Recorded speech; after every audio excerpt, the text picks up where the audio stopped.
हमारे सिरसा जिले का एक सबसे बड़ा कॉमन एनिमी है और नशे के विरुद्ध लड़ाई, वो लड़ाई सबसे बढ़कर है। वो राजनीति से बढ़कर है, धर्म से बढ़कर है, हर विवाद से बढ़कर ये लड़ाई है।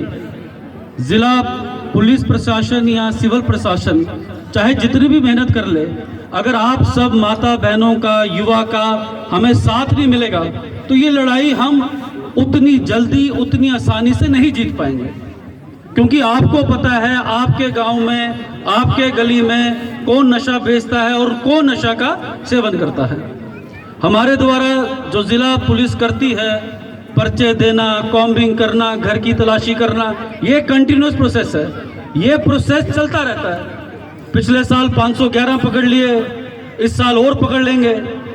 पर जब तक ये जो डिमांड है, जो युवक इस जाल में फंस जाते हैं, उनको हम जागरूक ना करें, तब तक हम सप्लाई चेन को, चाहे बड़े बड़े तस्कर हम तोड़ दें, जब तक हम ये डिमांड नहीं खत्म करेंगे तब तक इस लड़ाई के विरुद्ध हम नहीं जीत पाएंगे। और लड़ाई खत्म करने के लिए हमें आप सबका साथ चाहिए, माता बहनों, युवा, सारे जो बुजुर्ग साथी हैं, समाज सेवी, आप सबका साथ चाहिए।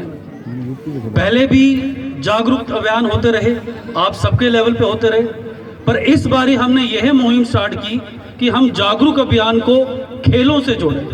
आपने देखा होगा, न्यूज़पेपर में पढ़ा होगा, जिला स्तर पे 4 टीमें बनाई गई, कबड्डी की, क्रिकेट की, वॉलीबॉल की, हैंडबॉल की। हम गांव-गांव में जाके बच्चों के साथ खेल रहे हैं और उस खेल के टाइम पे जो लोगों के बीच में ये है कि हम पुलिस के साथ खुल के बात कैसे करें, उनको नाम कैसे बताएं कौन बेचता है, और वो दूरी भी हम तोड़ना चाहते हैं ताकि आपको विश्वास हो कि आप हमें बताएं कि कौन नशा बेचता है। देखिए, जैसे कि उन्होंने बताया, नशा बहुत प्रकार का है, पर बात यह है कि अगर आपके परिवार में कोई नशा करता है तो उसको मानना। बहुत बारी कुछ किस्से हमारे सामने आए, मैं आपके साथ साझा करना चाहूँगा। एक गांव में किसी पड़ोसी ने बता दिया किसी माता को कि आपके बच्चे को हमने फलानी जगह देखा है नशा करते हुए।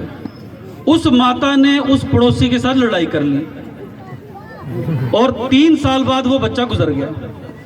अब माता कहती है, मैंने उस बात पे विचार कर लिया होता, उस बात पे विचार कर लिया था तो आज स्थिति ये नहीं होती। जो नशे में पड़ गया है वो बीमार है। आपने सुना होगा, कैंसर का भी इलाज है, डिप्रेशन का भी इलाज है। हम सब जब युवा पढ़ते हैं, पढ़ाई करते हैं, चाहे जो भी हो, एक टाइम पे कहीं ना कहीं हम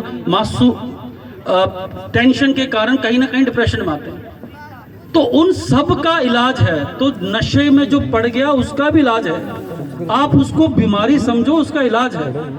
उस बच्चे को आप प्रोत्साहित करो, उसका ट्रीटमेंट करवाओ।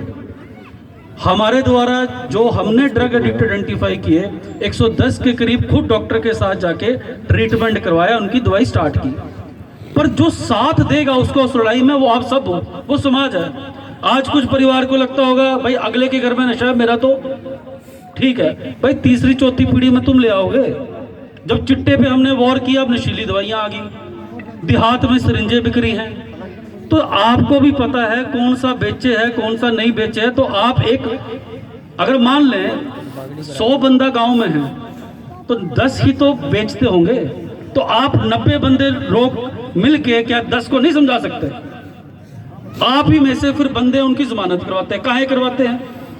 हम सबको एकजुट होके उनको मैसेज देना पड़ेगा, भाई जहां तो तू गांव में रह ले, जहां तो तू बेच ले। कानूनी कार्रवाई तो होती रहेगी, पर ये जो सामाजिक है, जो एक समाज का प्रेशर है, वो बहुत बड़ी चीज होती है।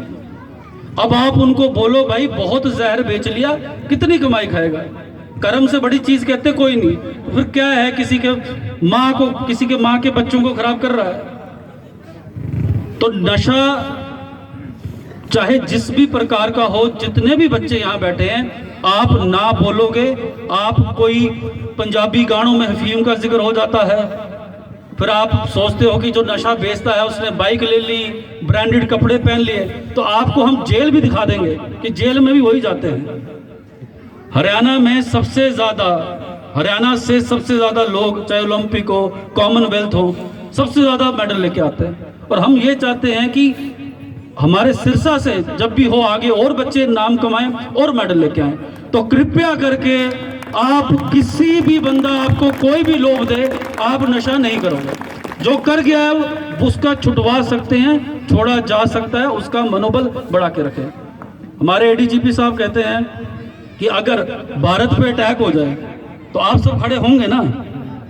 तो भारत कहाँ से स्टार्ट है? भारत इस गांव से स्टार्ट है, चक्का भूना से स्टार्ट है। और अगर कोई नशा तस्कर आपके गांव के नवयुवक को तोड़ रहा है, अटैक कर रहा है, तो आप सब क्यों नहीं खड़े हो सकते?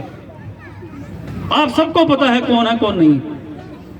मेरी माता बहनों सबसे विनती है, कृपया करके आप एक टीम बनाएं, हम आपके साथ हैं। हमने 5 गांव अभी सिलेक्ट किए हैं, आपको पता लगेगा डींग थाने में, फिर हम यहाँ भी आएंगे। कृपया करके बढ़ चढ़ के जो सहयोग हमसे चाहिए हम देंगे। इस लड़ाई के खिलाफ आपको आगे आके लड़ना है, क्योंकि आप 50